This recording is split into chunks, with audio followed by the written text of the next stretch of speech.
Day 1 was for travel, and we flew to the capital city of San Jose, Costa Rica. We hadn't bought the prepaid airport transfers, so instead we found a brightly colored official taxi and drove to our Gate 1 arranged hotel, the Park Inn by Radisson. The place was adequate and modern, with a very helpful staff. The rooms were pretty basic, but clean and functional. We did some exploring on foot in the area near the hotel, grabbed some dinner, and consulted the posted schedule in the lobby for the following day. Vaccination card, please. The morning began with breakfast and a short group meeting where we were introduced to Gilbert, our tour guide. The hotel staff picked up the luggage from outside our rooms and loaded it onto our tour bus. Our modern vehicle featured reclining seats, USB power ports, although note there's no onboard Wi-Fi, and an onboard toilet, although we were told it was for number 1 only. We were soon on our way, departing the city of San Jose for the more rural countryside. Along the way, we made a bathroom stop at a well-stocked souvenir shop, and another stop at a small-town church with some interesting hedges. Gilbert provided a running commentary. In 1965, the volcano started to waken up. Later that afternoon, we arrived in Arenal, at the resort where we'd be spending 2 nights. We received a welcome drink in the lobby and made our way to our individual cabin-type bungalows.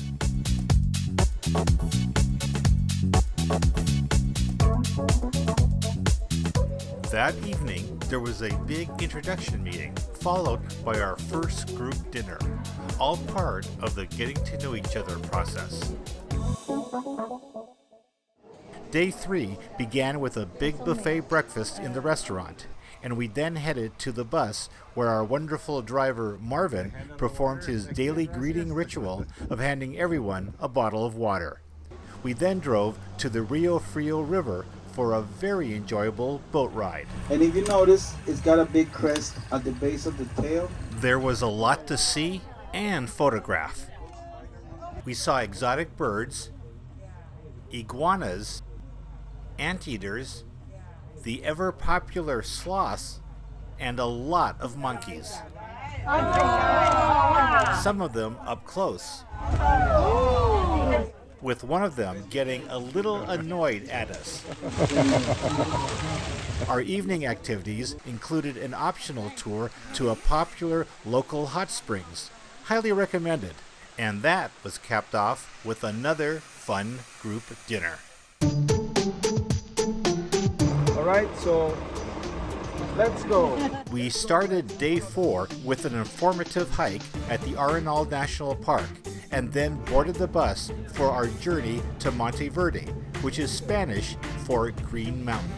Our 2-night stay there was at the lovely El Establo Mountain Hotel, where we were greeted by a curious Coatimundi, an animal similar to a raccoon.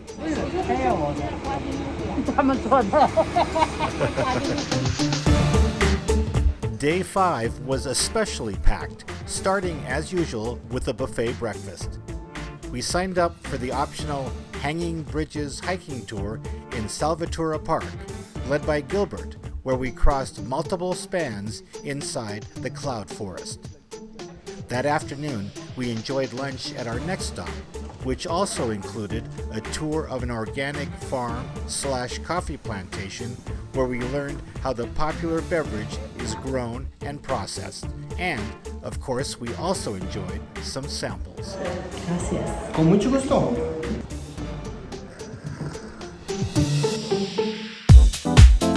It was back on the bus as we headed to the warmer climate and beaches of Guanacaste in the northwest part of the country along the Pacific Ocean.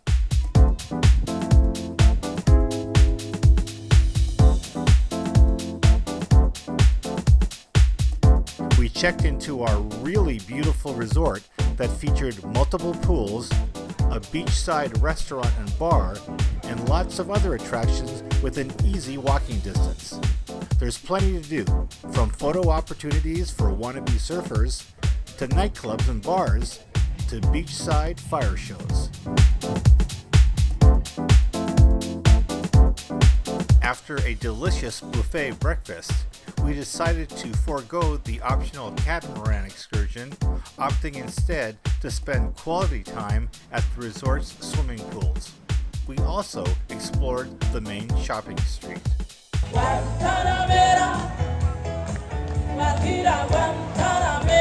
That evening, we were treated to another fun group dinner next to the beach, which included live entertainment, and yes, there was dancing. It was back on the bus on our last full day as we made the trip back to San Jose. We arrived in the early afternoon and after a quick turnaround, set out on a tour of the vibrant capital city. We are not going to allow any other country to take over our freedom. Our stops included the Gold Museum, the National Theater, and the popular shopping areas.